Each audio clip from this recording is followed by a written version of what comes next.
You get like a big gold chain too and put it on. That'd be awesome.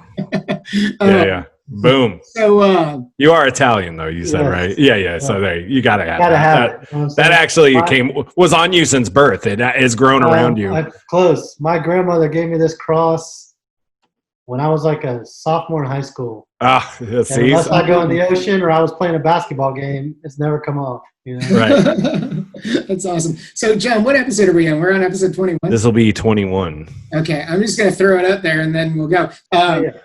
So, welcome to episode 21 of the Geek Savants. I am David Watch. And I am Super Ugly. And joining us, a very, very special guest, one of my favorite people, to drink with. I think the last time I did see you was, you're right, San Diego. We were in the hotel last day drinking. That's right. This is Robert Venditti, the author of the Surrogates and Hawkman and some Green Lantern stuff, a ton of stuff. He gets a Hawkman. Hurrah! Hurrah! Hurrah! He gets a Hawkman welcome.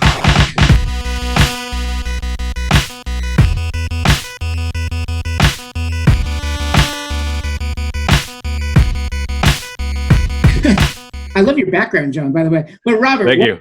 Welcome to the show, man. It's like we were getting, we talked about our least favorite characters, our least favorite hero in one DC, and one of our guys who was too ashamed of himself to join us called out Hawkman, and I'm like, shit. He's not even gonna be on the show. Come on. Yeah, well, he couldn't face you. He couldn't face the heat. That's right. That's right. I'm such an intimidating dude. Yeah. I mean, I don't know. You're a pretty intimidating drinker. I've had a lot of nights that I've forgotten while the nights have progressed with you. So that might be more Brock than me. You know what I'm saying? I tend to hold it together pretty well. You know. Well, he's definitely a bad influence, I think, on both of us. That's true. Robert, I used to do conventions with Dave, and we would share a hotel room a lot of time, or an Airbnb or whatever. And so we'd go, of course, hotel bar. You know, we'd be sitting there schmoozing, and I'd be like, at 1 o'clock, I'm like, dude, I'm going upstairs. I'm like, we're at a show. I gotta like get up tomorrow morning. I gotta do my whole do the whole thing. Dave's like, dude, I'll be up in like 20 minutes, half hour. He stumbles in at like 4:30. I don't know where he's been for like 3.5 hours. Man, it's been a fun. That's a young man's game. I haven't done that since college, I don't think. You know what I'm saying? Like you are a whiskey drinker though, right? Is that whiskey? Yeah, whiskey and beer, pretty much it. Yeah, I don't. Okay. I don't know. I stick with what works. You know what I'm saying? And plus, you can go anywhere and get like some kind of decent whiskey. You know what I mean? That's right. That's how I am with tequila. Just tequila, and that's it. I don't need anything else. I don't do anything near tequila, man. I've had like 2 shots of tequila in my entire life on separate occasions, and both times I threw up. See, that's how I feel about whiskey. Yeah, that's because you had like 3 or 4 whiskey drinks, and then you put a little tequila floater in your stomach, and then your stomach was like, no, get rid of it. I don't even think it was that. Although, man, when you're younger, like, so this buddy of mine, as we don't talk about Hawkman, this buddy of mine, when I was in high school, his uncle owned a club in South Florida. I grew up in South Florida. It was in like the West Palm Beach, like Boynton Beach area. It was called the Vatican, right? And for a while, it was like the club to go to. Like you'd show up and there'd be like line of people outside. West Palm has a lot of money. I didn't grow up in West Palm. I grew up in, like South Broward. It was like an hour and a half probably from where I lived. But, people like dressed real nice, ready to go to the club or whatever. And we all had these VIP cards because we knew Stryker. My buddy's name is Stryker. We knew Stryker, and his uncle owned it. And so we would just get to go in and go to the front of the line. And this is when you're like, I don't know, 21. You're like super young. You're home from college. We were drinking stuff like Dr. Peppers and like fire and ice shots and like all that stupid stuff, And that never ended well. But it's not like that was my baseline the time I did tequila. Like, as I remember it, I went into the tequila shop pretty clean and still experienced the reversal of fortune. The younger years are definitely the let's put everything in our body. And then it's sort of like an allergy test. You sort of just figure out which one makes you the most violently ill, and then you stay away from it for the rest of your life. Yeah, like Jim Beam would be a great example. Jim Beam. I got like the one time in my life where I legit think I had alcohol poisoning. I was drinking Jim Beam, And now what's I that can't one? right here. Yeah. Old Crow. Is that one? Oh, that's rock guns though, dude. You're like, John, that's some shit. I don't even know. Like that teenage years, John. That's not, so talking about the young Robert. Robert, how did you old Bobby Venditti? I remember Bobby Venditti from Broward County. how did you get into comics? Because I know the stories ish. You've done a couple podcasts, and I was following you before I actually met you. So when I met you, I was like, oh, that sounded straight stalker right there. I know. Yeah. Robert, I was watching you, Robert. I'm dressed like you today. I'm dressed like you today. I'm just trying to be like you, man. But like you started at you were like a warehouse guy or something, right? Yeah. So I never read comic books at all growing up. My brother, I had an older brother who did, and I don't know why, because you always do what your older brothers do. And I was the youngest. So I had, one older brother and 3 older stepbrothers. And I don't know why I never read comics, but he was big into Marvel. He loved Spider-Man and all that stuff. And I would watch like the Spider-Man TV show or, the old Hulk TV show, Lou Ferrigno and things like that. I don't know why I never really read the comics. Like I remember flipping through them some when I go to the barber shop, and like Tarzan. I would look at Tarzan stuff, which I think was like Joe Kubert maybe. I don't even know. I don't remember. Unknown Soldier was another one that he had that I would flip through, but I never really read them. And when I was in grad school for creative writing, I was going to be I was going to be the next Hemingway or whatever, that kind of stuff. And I was working at a Borders full time, paying my way through grad school. And one of my buddies there was like a big comic book guy. And he was always trying to get me to read comics. He would tell me about this story and that story, and I'd be like, "Nah, dude, comics are for nerds. I'm going to be an artist. You know what I'm saying? Like, I'm going to be a literary giant. Right. And then we punch nerds. Come on, let's punch those nerds."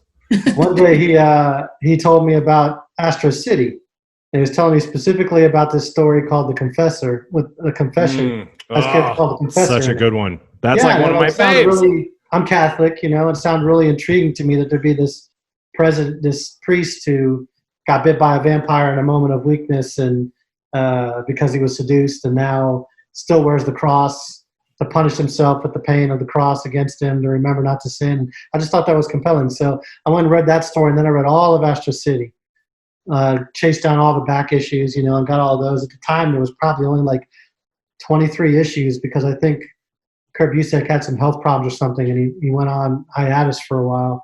And so I read all through that, and I was like, well, what else should I read now, And so I went to this comic book shop near where I lived over in Titusville, Florida. Went to grad school at UCF, so I would commute across 50 from the Space Coast where the shuttle goes up over to Orlando and go to school every day and things like that. And the shop had some new comics there, and I recognized Tom Strong #1 had this Alex Ross cover. And I recognized Alex Ross from doing all of the Kurt Busiek Astro City covers. And so I was like, this looks cool. It had like a real hammer and sickle kind of vibe, and it looked like super cool. So I picked it up, and it was Tom Strong #1. And I was like, this Alan Moore guy, he's pretty good, man. Like, what else has this guy written, And like I found like Watchmen and Prometheus and all that. So not much. Yeah. It's fairly unsuccessful. Yeah, at that time, ABC had just started. And like that's when I started reading comics. And I was looking for stuff that had #1s on it, because you go to the shop and it's like Spider-Man 5 million and Superman gajillion, whatever. And here was a bunch of #1s, and I was like, this is cool. So I'll read Tom Strong, and I'll read Prometheus, and I'll read League of Extraordinary Gentlemen, and tomorrow, or Top 10, or whatever. Top 10. Yeah. Love it. It was very Astro City-like, And so very much. That was kind of what 5 set years me off younger. and running, If you were 5 years younger, you would have gotten like all of the Image stuff and been I know, dude. right away, dude. So I think glad about you all the missed that. time. Like I hit just the right window, and I would have been like, it really is for nerds, and like put it down, Right, But, right. I mean, it's very helpful to pick up ABC as like your first set of like really like jumping in. Those are like some of the great books of that time. I mean, Blind Luck. Yeah, Blind Luck. But like I missed the whole 90s era, Like so did I, bro. Yeah, So did I. And I know that like people have a huge affinity for it, but like when Valiant called me about writing Exo Man of War, I was like, my first conversation with their editor, I said, I'm gonna be straight honest with you. Not only have I never heard of any of those characters you just mentioned, I've never heard of Valiant. Like I don't even know what that is. And he was like, cool, man, that's exactly what we want. We want like fresh takes on characters. And I think for better or for worse, I still haven't answered the question that Dave asked me, but for better or for worse, that's something that does differentiate me from people, because I didn't grow up, to get back to Hawkman, I didn't grow up knowing that Carter Hall and Qatar Hall are two separate characters, and one's from Thanagar, and one is an Egyptian archaeologist, and they're completely divorced and separated in my brain. I sit down and I look at it, and it's all just one thing to me, and so maybe I look at it in a way differently than someone who read it their whole lives. It's a detriment to me when I don't know the continuities. I have to do like a ton of research and stuff. So you did the Surrogates too for Top Shelf, right? Was that your first thing? That was, yeah. So that'll answer your question real quick. So I knew I wanted to write comics now. Now I'm living in Atlanta. I've graduated grad school, and I volunteered to pack in the warehouse at Top Shelf's, a business office. It was.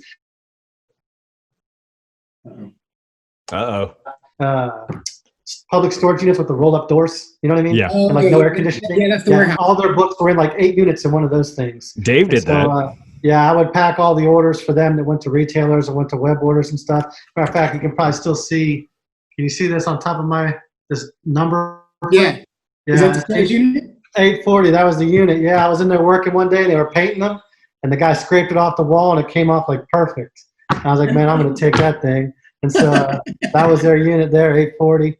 And like they get all their deliveries there and stuff. And while I was working there, I wrote the Surrogates, and I gave it to Chris, who's the publisher and the editor at Top Shelf. Yeah. And I said, I know this isn't what Top Shelf normally does, but if you think it's all right, maybe you help me bang it into shape, and we show it to Dark Horse if you think it's okay, or Vertigo or whatever. And he read it, and he was like, right, it's not what we normally do, but I really like it, and we'd like to do it if you want to do it with us. And I was like, cool. Did you already have an artist when you did that? No, I wrote that whole thing. Who did it? Wendeley? Brett Wendeley, yeah. Yeah, he's hella good. How did you find him? Like that launch. Yeah, Chris knew Brett from Savannah College of Art and Design. Brett had been a student at SCAD, and Chris would go there and do portfolio reviews. And so Chris reached out to him and remembered his stuff, and had remembered specifically that it could have like that kind of cyberpunk vibe that we were going for with Surrogates, where everything's just kind of iconic, and if everybody has a surrogate, everybody will kind of start to look like iconic versions of what they're supposed to look like, right? Like we wouldn't have the variety of appearance because everybody would want to look like Brad Pitt or whatever, you know what I mean? Right. So, yeah. Brett, now, when did you? Did the art, but I mean, I wrote the whole thing over a year before there was an artist attached, and I wasn't communicating with any artists on how to write a script or anything. I kind of was just like doing what I thought would be good, and when did you come up with the were you sitting on Surrogates like as just maybe a book idea at some point, or was this something that as you were working in the warehouse you were like, oh, I have an idea? I wish I had a surrogate to do this shit. Yeah, right. No, I was in grad school, and I read a book called The Cyber Gypsies by an Indian author named Indra Sinha, and it was a book written like about in the days of like Zork, like text-based video games. If you guys know what those are, I never played them. It's even kind of before my time, but some of my older brother's friends used to play them, and it was all about how people get addicted to the internet through like chat rooms or online gaming or whatever. And there were these really extreme stories of some where people would lose their marriages, but others where like this guy's character died in the game he was playing, and he committed suicide, and that was something that just kind of always rattled around in my head. But then as like even the couple of years went by, and things like Quake started to come in, or like chat rooms really started to take off and things like that, it occurred to me that like the problem with having an online identity is at some point you have to give it up, right? You got to go to the grocery store and get food, or you got to take the kids to school. You got to do all these things. So what if you could create a tailor-made identity for yourself? You could change age, you could change race, you could change gender, you could do whatever you want, look however you want, be whatever you want, but it actually went out and lived for you, and you experienced everything virtually. Then you could have that identity, and you would never have to surrender it. And what would that world be like, So I started working on it in 2002. I wrote the whole thing in 2002. Yeah. So this is a question that it always gets me. It feels like getting a movie made is like the pinnacle of creator comics, right? So you had your first book and a sequel, and you had a movie with. I just hit home runs. You know what I'm saying, Dave? Like that's what I do, baby. You know what I'm saying? That's what V Diddy does. You know? No. I mean, you got Bruce Willis at like peak Bruce Willis. You didn't get like hanging out with 50 Cent Bruce Willis. You got like Bruce Willis. But how the hell did that work? Yeah, honestly, dude, it's blind luck, man. And I know that nobody wants to hear that, but I'm going to illustrate for you how it's blind luck. Okay. So yes, I do the Surrogates, and the most I ever thought would happen was that I hoped it would get printed. I figured for sure nobody would ever read it, but at least I would have like a book that I could hand to other editors and say, here's how I build character, here's how I write a story, here's what my themes look like, whatever, you know, and maybe I get more work off of it. That's all that I thought would happen. You know, I'm at San Diego in 2005, I believe it was. And I would go to San Diego every year and work for Top Shelf, sitting up their booth, selling books, doing whatever. I think it was 2005 when the first issue came out. And Wizard Magazine had just run an article about it in their secret stash column. And so I'm unpacking all the books, getting the table ready. I run back to the Embassy Suites all the way down at the end, right? You know where the Embassy Suites is? Yeah. I run all the way down there. I get cleaned up, get on my clothes for the show, hurry all the way back to the convention. Doors open, and like producers are coming up to me and being like, hey, man, do you have a copy of the Surrogates? Not even because they know it's me. I'm the guy who works at Top Shelf, and they want to know, like, is there somebody here we can talk to about Surrogates? And I'm like, yeah, man, let me stop taking money from this dude over here who's buying blankets, and I'd be happy to talk to you, you know? Wow. And so, like, there was a lot of, like, buzz on it in the initial outset. Like, all these producers came in, and, like, this producer took it to that studio, and this one took it to that studio, that to that studio. None of it happened with any of them. None of them were able to get it off the ground. Some of them to this day have never called me back to tell me we couldn't get that thing off the ground. You know what I mean? Like I didn't even get a phone call. And well, so, I mean, fingers crossed. Maybe it'll get made someday. Maybe, you never know. Yeah, maybe. Yeah. And I remember the names of the ones who never called me back too. But so nothing happened. That's the end of it. I'm going to go back to doing whatever, right? And so then I get a call one day from an email one day from a guy named Max Handelman who had read about the Surrogates on Comic Book Resources because Jonah Wild did an article about it. I think maybe an interview with me. And Max Handelman is married to Elizabeth Banks, and together they have a production company. They've done Pitch Perfect, done some other things. And they hadn't done any movies at that point, you know? But when I talked to Max on the phone, I could tell that he'd really read the story and like he really understood it and really had like ideas about what he wanted to do with it and what he saw it as in a way that the other producers didn't really express those kind of things to me, you know? Right. And so I said to my agent and to the publisher of Top Shelf, I think I'd like to give this guy a shot, you know? And he ended up being the one that was able to go into Disney and sell it. And so that was kind of like phase one. But now the movie actually getting, I mean, a lot of stuff gets optioned, right? So they went in and they optioned it. But as far as the movie getting off the ground, if you remember, there was a writer's strike in like 2006 or 7. I can't remember. I think it was 2006. There was a writer's strike that shut down like all of Hollywood, right? 2007 maybe. I can't remember. But whatever year that was, the screenplay for The Surrogates was written and the drafts were in like 3 days before the writer's strike that shut down all of Hollywood. Oh, wow. And so Bruce Willis was supposed to go shoot this movie called Pinkville about the My Lai massacre that was an Oliver Stone film. And Oliver Stone's in the WGA. Apparently he does like a lot of rewrites on set or whatever. So he went on strike, and that tanked the Pinkville project. So now Bruce Willis doesn't have any films. There's a very small number of projects out there that have a complete screenplay, and Bruce Willis likes sci-fi, so now Bruce Willis is going to be in Surrogates.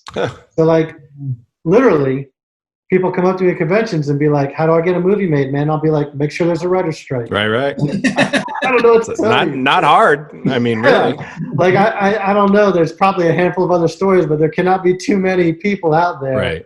And just so happened to have made because all of Hollywood shut down. Yeah. And my script just happened to be like ready to go. Right. Yeah. Wow. So a lot of people are like, oh, you did it once. Do you think it'll be easier the next time? And I'm like, no, now that I've seen it happen, I don't think it'll ever happen again because it's such like a a confluence of events that you have no control over, up to and including force majeure events like writer strikes, that bring that stuff together. We almost had another writer strike just recently too. I mean, they were like dodging that bullet out here, and so like, I mean, who knows when anything is going to get made anyway at this point.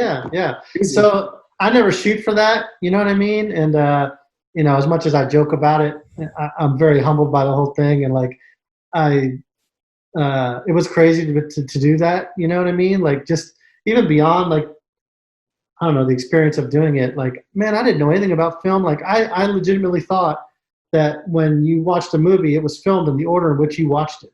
Like, that's how little I knew about film, right? And then I go into the set visit and I see like all this machinery, and like, yeah, I met Bruce Willis and that was cool, whatever. I was a big Moonlighting fan, all that stuff. But you're like, he was a really big Seagram's Golden Wine Cooler fan, and yes, I was, yeah. Robert Venditti. But to me, the coolest part of all of it was the trade people on set. Like the carpenters and the prop people, and I used to work in restaurants. The truck would put out this, like, it was like a renovated RV that turned into like a 2-stove kitchen, and then they had another burner outside with a big pot where they would like blow corn or do stuff like that. And I was just fascinated that these guys could pump out high level wedding quality food to 250 people, 3 meals a day, like clockwork. And so like I went in the thing one day and I was like, man, can I just watch you guys work for a little while? And they were like, what do you want to be in here for? And I'm like, dude, this is so amazing. You guys are able, like, the staff of like 4 guys just working 2 stoves and 2 ovens and the burner outside. You want orange juice? The guy be like, give you like a fresh thing of orange juice, And I was just like, I just want to see how you guys work, And I just stood in there and talked to those guys for a while. And that was the stuff that I really took away from it because, I come from a blue collar background. My family, we're all construction workers. A lot of people don't. Another brother that is an electrician, and I worked in kitchens, and so that stuff really fascinated me more than, the starstruck aspects of it. I think a lot of people don't realize, like, they look at LA, they look at Hollywood, they think, no, it's just Hollywood. It's stars, it's beautiful women, it's like, whatever. It's typical cliche Hollywood. They don't realize there's ladies and dudes getting up at like 3 or 4 in the morning to go to these sets. And they're all, like you said, blue collar jobs. They're all carpenters. They're all like electricians. They're lighting. They're gaffers. It's everything, that goes into these movies. You don't realize how many jobs that are affected by a movie. Yeah, I was really in awe of all of that. And like, that was the most humbling thing about all of it, that I made up some dopey idea in my head. Right. And it put this machinery in motion where like they built like a city and lived there for like 4 months, and like the main set, there was a few other buildings that they shot in, but the main set was a huge warehouse out in like a Boston suburb. And inside that warehouse, they had built a lot of smaller sets. So like the apartment that Bruce Willis and Rosamund Pike live in the movie was actually inside a big warehouse. And from the outside, it was just studs and plywood, but inside it looked like a finished apartment, And like you walk through the apartment and it's got 4 walls and a ceiling, and you open the refrigerator and it's cold and there's beer in it. And it's like a fully functioning living space. Nice. That these carpenters and electricians and everybody built and assembled and then broke down later. And that was the end of it, So just the skill that went into that. And even beyond that, costume and makeup and set dressing, which was something I didn't even know was a thing. But like walking through the apartment with the set dresser and her explaining to me that this picture on the wall is something that they picked up because it reminds Bruce Willis and Rosamund Pike of where they went on their honeymoon. And like that she would think that deeply about the characters. You're like, but I didn't even think about that. That's just... Yeah, exactly. Yeah. So it was crazy, man. It was awesome. So after that, you, like you said earlier, you went to Valiant and they offered you EXO. And so I always have this imposter syndrome because I've been reading comic books since I was a little baby boy. So if someone ever offered me a Hawkman or Spider-Man or anything like that, I'd be like, I don't even know what to do because so many great stories came before. And then what do you do? So you didn't have any of that going into Valiant, and you didn't have any of that going into DC. But your first DC gig was not Green Lantern. What was... Yeah, kind of. I mean, I did Demon Knights for like 8 issues, but I think only like 4 of those issues were even done before they asked me to write Green Lantern, Wow. And you were stepping into Johns' shoes, or who were you? Yeah. I took over after Jeff Johns. Yeah, which is total suicide run, right? But Yeah. I always looked at it again. First of all, I'm looking at it from the perspective of every day is a gift. You know what I mean? Like nobody in my family went to college. I'm the first person in my family to graduate from college. You know, a lot of my family doesn't even read books, much less aspire to write them. You know, I don't mean that to make it say they're uneducated and they're a bunch of rubes. They're craftsmen. You know, they'll fix your car, they'll fix your fridge, they'll build you a house. You know, they'll wire it for you, they'll do everything. But it's just not the background that I came from. Like the idea that I would ever make something up and somebody would pay me for it was just absurd. You know, I didn't even know anybody that had done anything like that. And so, did you ever have to deal with any like Jeff Johns backlash? Like, you know, like you said. Oh yeah, sure. Yeah, I still get once in a while. I'll get somebody on Twitter still who'll be like, "Man, your Green Lantern run sucked." I'm like, okay, cool, you know. All right, I'm glad you got that off your chest. You know. Yeah. But like, so the editor of Valiant had read Surrogates, Warren Simons, and he reached out to me again because I don't know what Valiant is, but he reached out to me and asked if I wanted to pitch on their characters. So then I started writing X-O Man of War. But before X-O Man of War was even out, DC had also read Surrogates and had asked me to write Demon Knights. And then by the time Demon Knights came out, X-O Man of War was up and running. And so they asked me to write Green Lantern. And I had plenty of people tell me not to do it, you know. And legitimately, I had written maybe, for certain, less than 10 serialized comic books in my entire career. And now I'm going to take over for Jeff Johns on Green Lantern, right? And so I know that's crazy, but my feeling was always, first of all, the fact that I'm even doing this is crazy. But second of all, do I want to be the guy 50 years from now sitting at a bar who's like, yeah, I had a chance once, but I didn't take it? Or do I want to say that I took my shot, you know? And yeah, those early Green Lantern runs, those early Green Lantern issues weren't very good, you know? But I think I ended up writing it for 86 issues.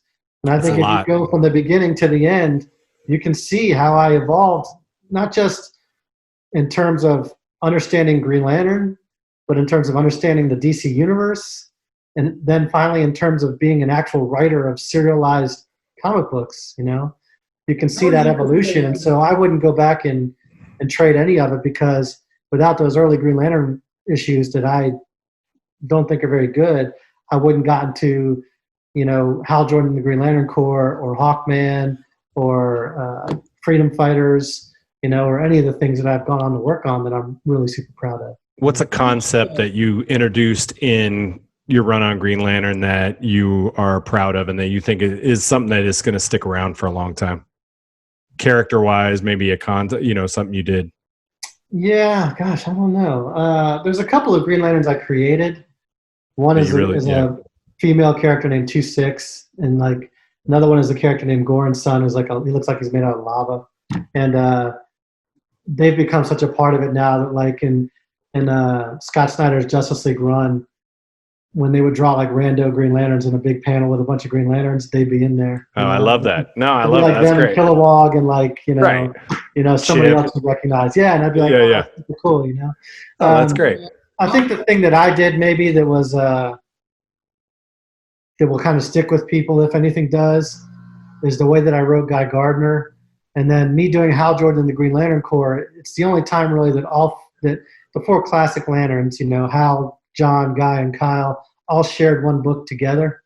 And it was really just about these four Green Lanterns that all have the same identical power set, but how they come at it completely differently. And each of them is the best there is at their own specific thing that they do. And so together they're greater than they are individually, you know? And I don't know that those four characters have been approached in that way before. And really I wrote them as me and three of my friends that sort of have personalities that are similar to those four guys. And, you know, I think if anybody remembers anything about my Green Lantern stuff, it'll be that. But I don't think that I did anything mythology-wise or whatever in the same way I did on Hawkman. You know, Jeff had already done all those things. He expanded the mythology and blew it so wide open and introduced so many concepts and, you know, different spectrums and all these kinds of things that for me, I just wanted to get back to the character aspect of it because I knew I was never going to be able to expand on that mythology. He'd already done such a great job of it, you know. And you know, there was a ton of blowback, you know, to answer David's question. And the thing that kind of always cracked me up about that was, I don't really take it to heart too much. Nobody loves to hear it, obviously, but I don't really dwell on it. But for me, like when I was writing those early issues of Green Lantern, and people would just be screaming about how much they hated my guts, it made me wonder, like, didn't they ever have a job? And like, let's say that you get hired to do a job and you're coming in to replace a guy who was like a 10-year veteran, who was like the best salesman in the company and was like chief creative officer of the company and all these other things that Jeff Johns was. And you're in your cubicle, and on your first day of work, somebody walks by and goes, "You suck!" Like, wouldn't you be like, "Hey man, like, I just got here."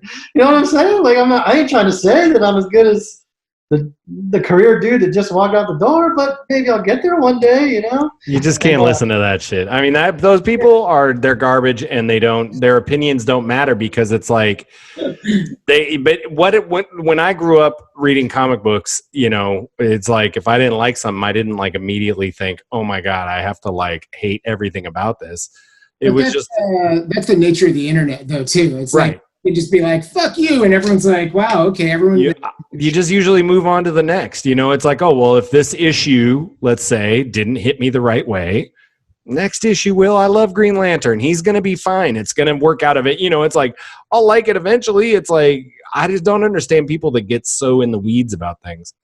So it's all right. It comes with it, you know. And right. The vast majority of fans are so. You guys know, you're in comics. The vast majority of fans are so overwhelmingly positive. They're horrible. Oh wait, yeah, no, they're positive. That's what I meant. You know, they're nice people, and you know. Hey Robert, how much research did you have to do to get into the DC universe? Because it's so steeped in mythology and reboots and all this other stuff. Yeah. A great editing team, or were you like, "This is what I want to do"? Well, you do have editors that back you up, you know, but same thing with Green Lantern. Like when my editor called and asked me about Green Lantern, I was like, "Dude, I know he's green and apparently he's a lantern, but I don't know what he does with it. You know, I don't know what he does with the lantern. But if you want me to, you know, do some research and give you some ideas," and they were like, "Yeah, cool." And same thing about Hawkman. Like I didn't know anything about Hawkman. Wow. The one thing I knew about Hawkman, other than his visual, you know, from the old cartoon when we were kids, was he had the reputation for being the most confusing character in all of comics. Certainly at DC, maybe all of comics. And that appealed to me because I was like, now there's an opportunity because somebody hasn't come in and like Jeff Johns to this thing yet. You know what I mean? Like I could come in and maybe I could add to the mythology. And of course, Jeff wrote Hawkman as well, but he didn't like unify it in that way. He did great stuff with characters. Yeah, he did like not a rebirth thing, but he gets reincarnated, right? Was that his take on it? That goes all the way back to the Golden Age. That was the original concept of the very first Hawkman, who was an ancient Egyptian archaeologist who finds out he's reincarnated from his time as an ancient Egyptian prince. And that was the original Carter Hall Hawkman. Then when the Silver Age came along, the same writer, Gardner Fox, this time with artist Joe Kubert, came in and reimagined him as Katar Hol, a space cop from Thanagar who comes to Earth and impersonates a archaeologist in order to do his adventures. Yeah, super confusing. Okay. So, you know, so those two characters have been tried. It's been tried to unify those two characters many, many times over the histories of characters, and for various reasons, it just never really worked out. For me, when I sat down to read Hawkman, knowing nothing about Hawkman, I'm doing my first initial. I'm going to go to Wikipedia and find out what's going on. And immediately I get two different hitbacks. One's Carter Hall and one's Katar Hol. And I'm like, uh-oh. You know what I mean? But like, there's one that's like a unified one that's like Hawkman and kind of discusses them both. And I'm reading it and I go, oh, I get it. He reincarnates across time and space. And like the space cop from Thanagar is the same as the archaeologist. And that's kind of what he does. That never happened. And I was like, well, I guess that's what I'm going to do then, because that makes perfect sense to me. Like, why can't the space cop just be another reincarnation of the guy from Earth? And now if you say that, he could have been a Kryptonian. He could have been a new god. He could have been Iranian. He could have been all these other things. And so that was the opportunity that Brian Hitch and I took to really blow the mythology wide open, much in the same way that Jeff did with Green Lanterns. And add all these different elements to it to change nothing. You know, it takes everything that you know and you love, and it all still counts. It all still happened, except now it was just all one guy, and he never knew it until now. You know. Did DC just give you the freedom to do it? I mean, you pitched it, obviously, right? Yeah, I was super nervous because I was like, this is what I really want to do, and if they say no, I don't really want to do the character because I'm going to be so bummed I couldn't do this thing, you know? Right. But like when I talked to them on the first time about the phone, I was like, I think I know how to fix them. And it was like, whatever, you know? And I said, he reincarnates across time and space. They're both the same guy. And they were just like, okay, that actually works, you know? And so they were super cool about letting us run with it. And like I say, really blowing it wide open. Like you read those first 12 issues that Brian Hitch and I did together, like, I mean, we held nothing back, you know. We were just like, we're going for it. There aren't too many characters left out there that haven't had, you know, that sort of run that like tied everything together. You know what I mean? Right. Like Flash has had that run, and Green Lantern's had that run, and Superman and Batman and all these characters. But Hawkman hadn't really had that yet, you know. And so, I wonder now, was this a thing where they were like, look, coming out of Dark Knight's Metal, like we're bringing back Hawkman? Is that kind of where they were, or like not bring, but we want to focus on, because is that where this all came out of that, right? You started. Yeah, no, they just kind of said we want to launch a Hawkman book after Dark Knight's Metal, because he was very involved in that. There was a lot going on with the characters had a high profile in Dark Knight's Metal, right? So we want to launch the book after that. And really, what helped me kind of think of the idea that I had was in Metal, Scott Snyder said, up until that point, Carter Hall's first life was Prince Khufu in ancient Egypt, right? Uh-huh. Even in the Jeff Johns run, and that was going all the way back to the Golden Age origin. Scott Snyder came back and said that Carter Hall had been reincarnated since the dawn of man, right? So that's all these years.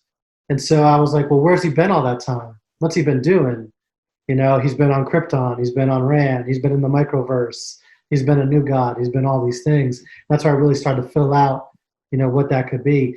But our run doesn't really have anything to do. I don't even know if we ever referenced Metal, really.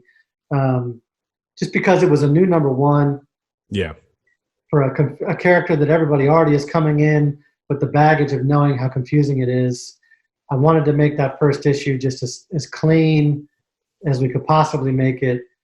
He's an Indiana Jones, but he's a superhero. He reincarnates across time and space, you know. And he has all of the knowledge now of all of the reincarnations? I'm sorry? Does he have all of the knowledge or memories of all of the reincarnations at this point? He does. He gets them in the first issue. Yeah. Ooh. Yeah. In the first issue, he has this panel that Brian Hitch drew. It's just everything. Page spread, and it's like, oh, these Hawkmen, you know. And, did you just like go? Oh, yeah, totally, dude. I was like, I mean, Hitch is like a master, right? And such a great creative partner, too, you know. Like, I would write like a plot for the issue and just have total confidence you can do anything, and he's going to draw it and make it so much better than even what you knew, and bring his own knowledge base to it, you know. So like when I wrote issue 2, which Carter Hall goes to the British Museum and visits the Egyptology exhibit because he actually is trying to get answers about his own life as Prince Khufu all those years ago, and he's the anonymous benefactor that donated these ruins to the museum like a century ago or whatever. And so I'm trying to explain all this to Brian Hitch, and he's like, yeah, well, you know, I used to volunteer at the British Museum in the Egyptology exhibit, and I actually can translate hieroglyphics or whatever. And I was like, what? So like he just takes it and runs with it, you know what I mean? And so like, you know, and so many of his own ideas that he brought to the story. And it was really such a collaboration in the best sense of the word. And he's only worked with a few of they're okay writers. He's worked with some okay writers. Yeah. I mean, nobody you've ever heard of, but he's an up and comer, that guy. Yeah, he's going places. He might have a future in this biz. Yeah, he's just such a great guy, you know? Like, he doesn't act like he's this rock star artist that he like obviously Dave. is. Like Dave, you know I got it. Mm-hmm. All right. He's just such a good dude, and I would love to have a chance to work with him again, you know? I wanted to just kind of bang out a few little quickie like hits on your run on Hawkman. Let's try to bang out a few quickies. Now, what I liked about I have not read it. I love Hawkman. I'm a big JSA guy, so I've known. Yeah, way to research the episode, dude. Yeah. I don't even know. Is he got wings? I don't even know about this guy. No, but I'm like an all-star squadron, like JSA guy. So I've been in, and of course, Justice League. Regular, Hawkman. So I love him. I noticed that you brought Shade in, which I thought was good. Now I want to talk about some of the other like characters and just so the Deathbringers. Did you create these characters? I did, yes. Yeah. Okay, give me a little hit on the Deathbringers there. So in issue 7, we established the one true origin for Hawkman, which is that in his first life, he was a winged being named Qatar Deathbringer, and he was the warlord general of like this marauding army called the Deathbringers, and they worked in service to this god. They would go from world to world, Thanagar, Ran, Earth, wherever, capture like a bunch of people in primitive times, bring them home and sacrifice them to this Lord beyond the void, this sort of dark god that lived in another dimension. Along the way, the character begins to have remorse for what he's doing because it's just an endless slaughter for this god, and it's just endless and keeps going and going and going. So he ends up turning against that god and shutting down his temple that was going to make this gateway to bring him into our universe. And he dies. And when he dies, he goes to the afterlife. And this being tells him, you can die now if you want, or you can go back as many times as it takes to save as many lives as you killed. And once you do that, you'll know you've atoned for all this death and destruction. And he says, I want to go back. And so that's the reason why he reincarnates across time and space, because he's trying to save as many lives, thousands, millions of lives that he killed in his first life. All right. And, the next one that I love that I assume you had at least a hand in, Sky Tyrant. That's me. Yeah. So that's the Earth 2 version of Hawkman. So just like on Earth 2, there's evil Superman and evil Batman. Right. All the heroes are villains. All the villains are heroes. So the Earth 2 version is now there is a connection though between him and the Batman Who Laughs, right? Is that? Yeah, they wanted to. They did an event where certain characters were infected, and so the way I played it, Hawkman was one of the characters they chose to be infected. So the way I played it was the infection brought out this suppressed personality of his from when he was a villain. And so Sky Tyrant's whole thing is he wants to go around and kill a ton of people because he's got to dig out of this hole that Hawkman's put him in. Because Sky Tyrant wants to keep reincarnating. He don't want to atone, right? He loves living forever. So his whole deal is he's going to go try and kill a bunch of people. And Carter Hall's like now pushed to the back of Sky Tyrant's mind and is trying to stop him from doing those things. That's awesome. I love that you get to like play in this world and kind of, because Hawkman, I mean, Shade is a very classic Hawkman villain, that's for sure. But it's like he doesn't. No, Shade is not actually. Shadow Thief is. Oh, Shadow Thief. I'm sorry. But Shadow I did Thief. Bring in Shade. You did, yeah. And then Shadow Thief, they did fight. They went up against Shadow Thief. Yeah, because I made a connection between Hawkman and Shade that they were friends all the way back to the hundreds. But and that Shade's cane with the hawk head handle was actually a gift from Hawkman. Nice pull. Like many, many years ago, yeah. So like Shadow Thief, but Hawkman doesn't have a lot of like classic villains. So it's good that you're kind of creating some of these new mythology, these new villains that hopefully will carry over, for like the Lord Beyond the Void is that's one that seemed really interesting too. Yeah, it's so natural how your eyes just glance down to you. No, I'm because you know this stuff like top to bottom. I'm the Lord Beyond the Void. I mean, I don't know if the stuff will come back around or not. I think it will because that's the thing. I think that what they wanted is probably like this kind of somebody to kind of take this dude and not just kind of stick in the past, but kind of push him towards like, okay, this guy needs a rogues gallery, a better rogues gallery, a darker, everything's a little darker nowadays. So he needs a little bit more. And, he's been around for the dawn of time. There's darkness in the past. Everything, I noticed a lot of your stuff is past. It like, I wanted to really embrace, in a weird way, I wanted to use the confusion of the character as an asset. Right. And in order to do that, you have to tap into the history and the confusion of it. And, like I say, you can do all these things. Like we connected him to Madame Xanadu, who goes back to the days of Arthurian legend. And, so of course they would know each other. So of course, he would have been around. yeah, he finds this magic artifact and he goes to Madame Xanadu to help understand what it is. And she's like, I heard you died twice. How you doing? You know what I mean? And like, so they've known each other. And then the Shade is another example. Like, you find out that Hawkman is actually the one that put the Shade on the right path from becoming a villain to becoming more of that sort of amorphous hero that was in the James Robinson run. Yeah. You know what I mean? Which I loved. How interactive are the DC Universe creatives? Do you guys? I mean, I know that there used to be summits. I mean, obviously we're in COVID, so you're not really doing that sort of stuff together. But do you guys get together and plot out universe stuff, or is it like, Yeah, much more so when I was on Green Lantern. Less so with Hawkman or like Freedom Fighters, which is like siloed off and is kind of its own thing. Gotcha. You'll go to like I've been to the summits where everybody who's got an ongoing series goes and talks about what their book's doing in the direction of it and things like that. But then when something like, Hell Arisen happens, which was the event that led to Hawkman getting infected that I had to tie into, yeah, there's phone calls you make and all those kinds of things, and you talk about that stuff. And, James Tynion was the guy who wrote that, but Scott Snyder and Josh Williamson had a part in it. And they're all good guys. I know them all pretty well, and, talk to them on the phone whenever we need to. And so nice. It's like that, yeah. But, if you had not as intense as when I was on Green Lantern, If you had a dream character, would it be a Marvel character or a DC character? I mean, obviously, like, you don't have as much baggage as the rest of us. Like, I'd be like, oh, my favorite character when I was 12 was Daredevil, right? Yeah, no. So I don't know anything about the Marvel Universe beyond films, TV shows, whatever. You know what I mean? Cartoons. But Captain America was always my favorite Marvel character. And then at DC, my favorite character was always Superman, because I saw Superman 2 in theaters. And I was at the exact right age where, like, I thought Superman had lost his powers and, like, I didn't know what the world was going to do, like when he crushes Zod's hand, and the theme music swells and all that, I mean, I still get goosebumps thinking about it. And I don't like Batman at all. Batman bores me to death.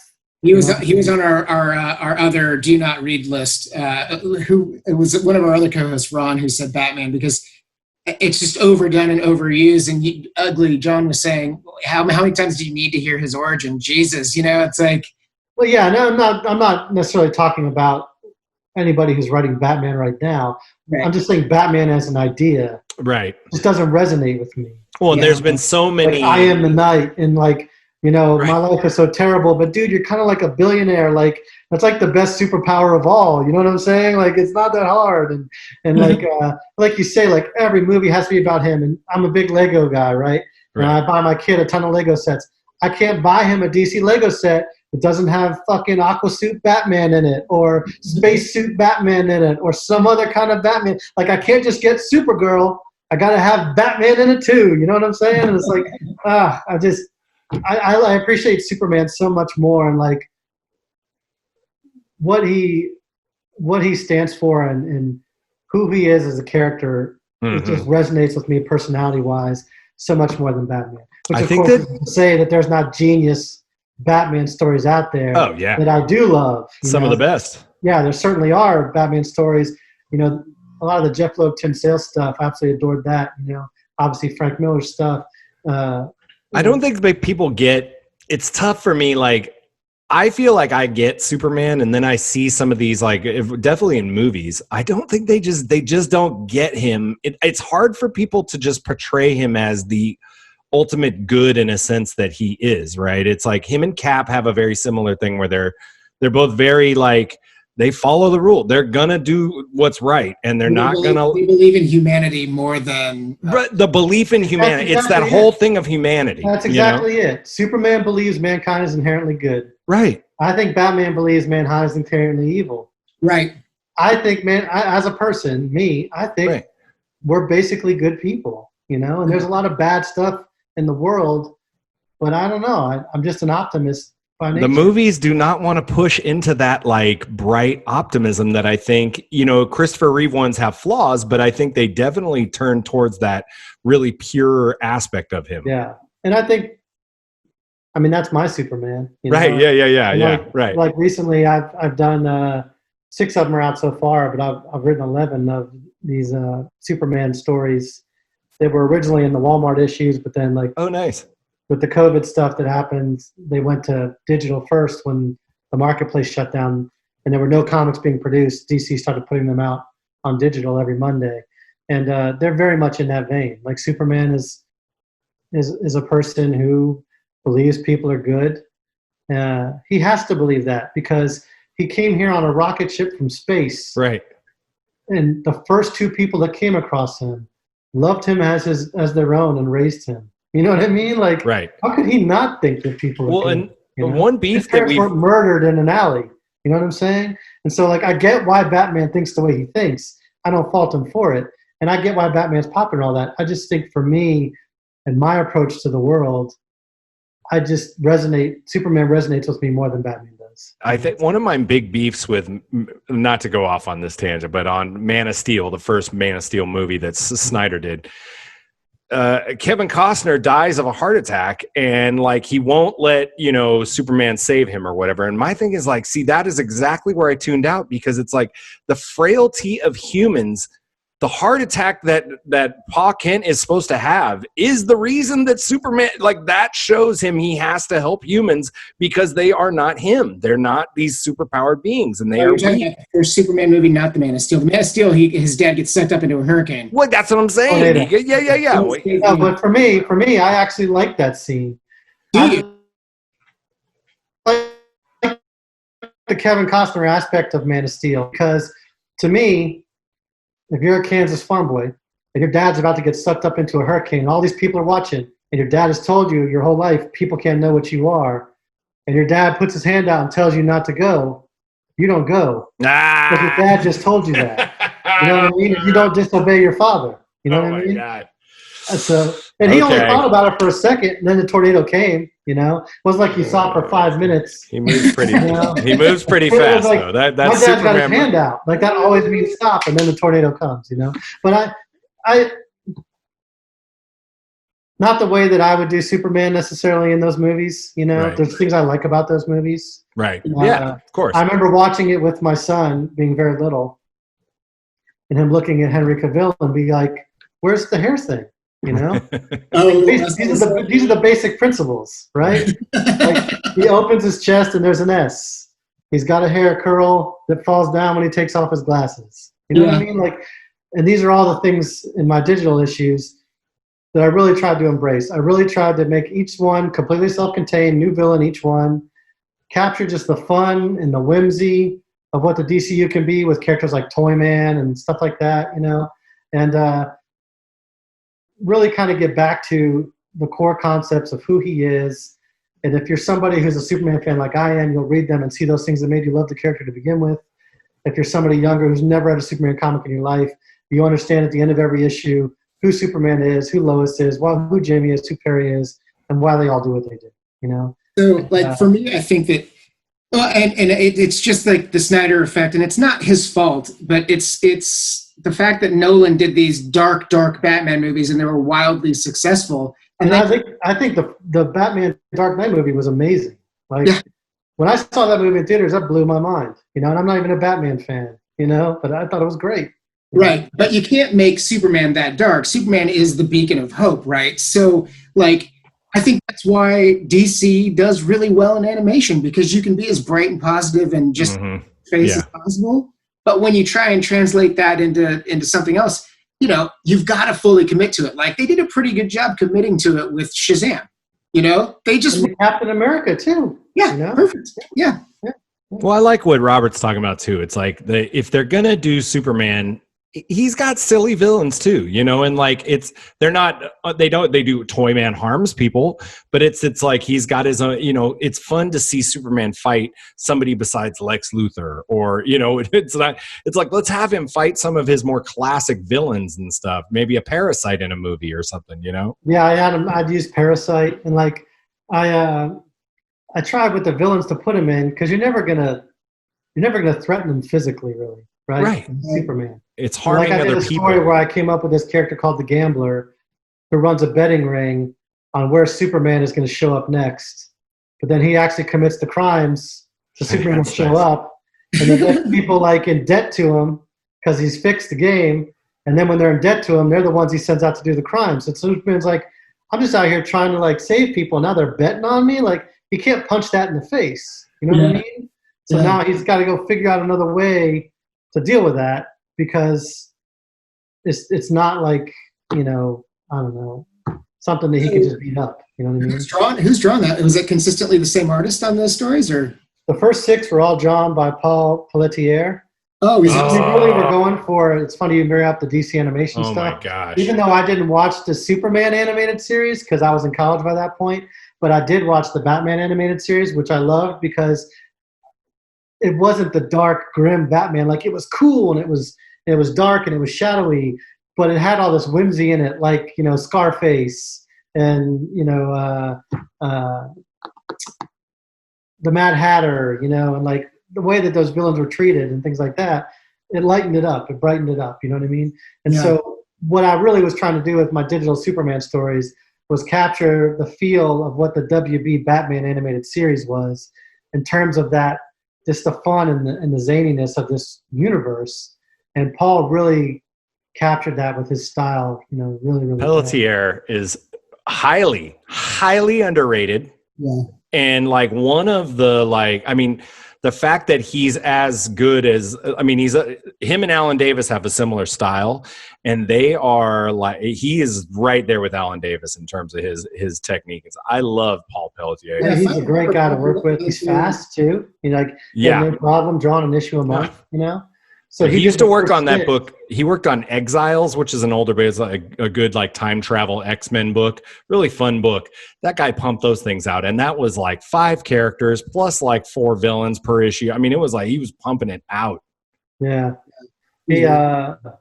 So he did the first 6, but once DC started literally releasing them weekly, like nobody can do that. You know what I mean? Yeah. So he did the first 6, and then there's going to be 3 that have other artists.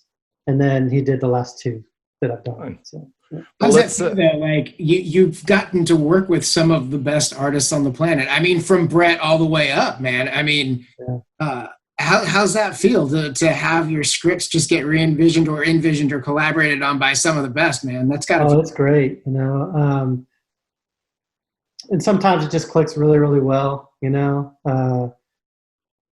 You start to really know how to write for the artist that you're working with. Almost every project I've ever been on. I'm trying to think. Hawkman would be a case where this was not true. That might be it. Almost every project I've ever worked on, I started writing before I knew who'd be drawing it. And I would have like several issues in the can.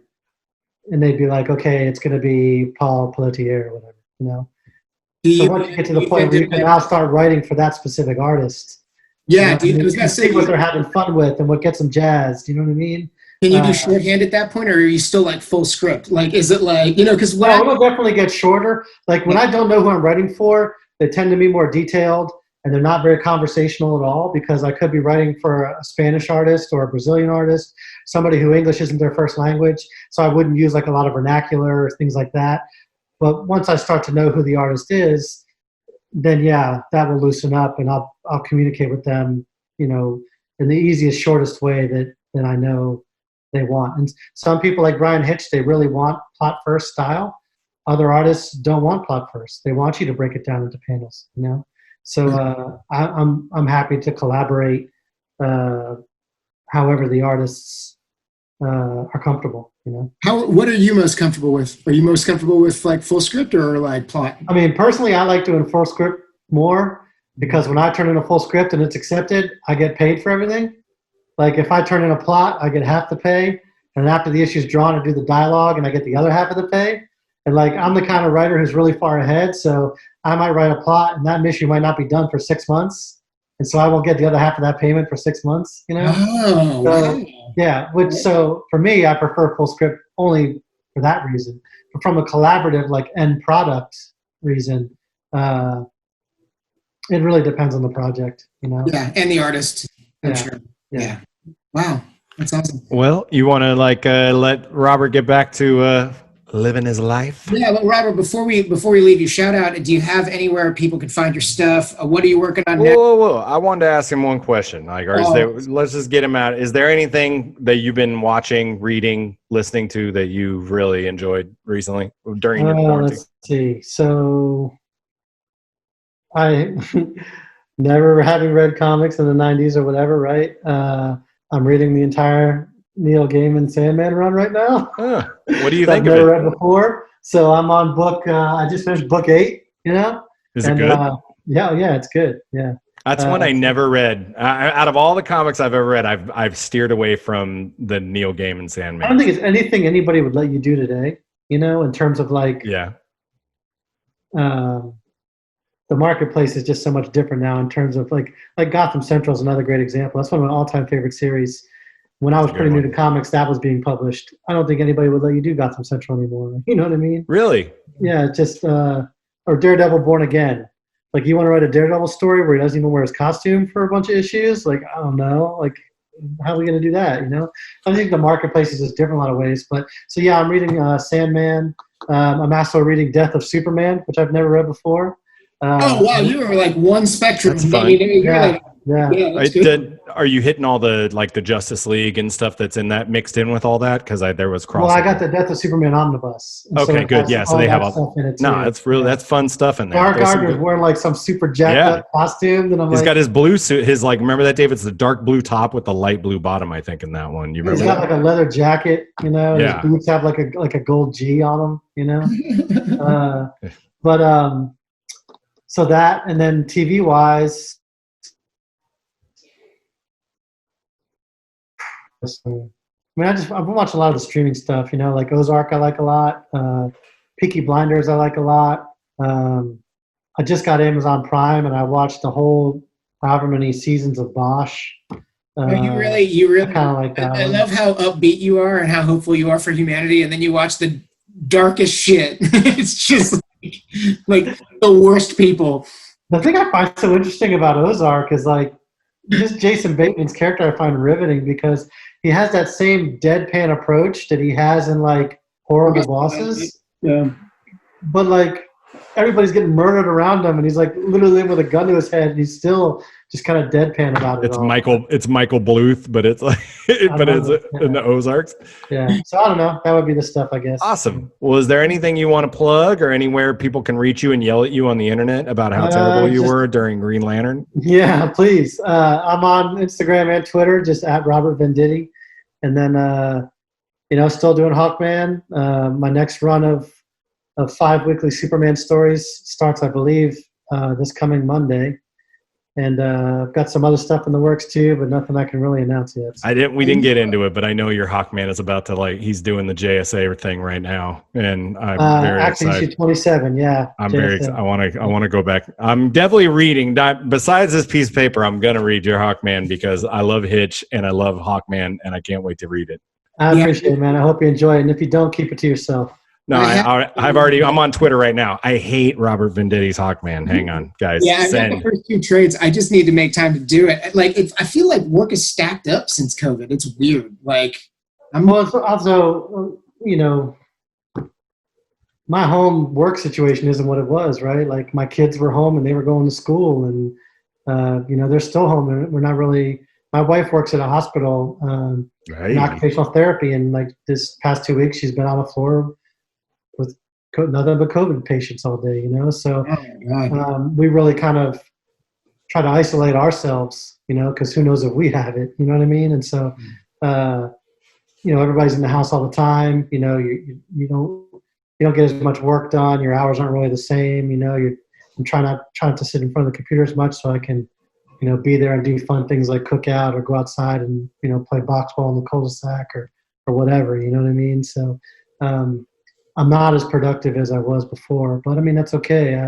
I feel fortunate to be working, because a lot of places, put pencil down orders out and a lot of people, stopped and a lot of projects got killed. And so, I feel thankful for what I've got, Awesome, man. Well, hopefully I'll see you soon, as soon as the world realigns and we can hang out. We're doing it for sure. Yeah, man, for sure.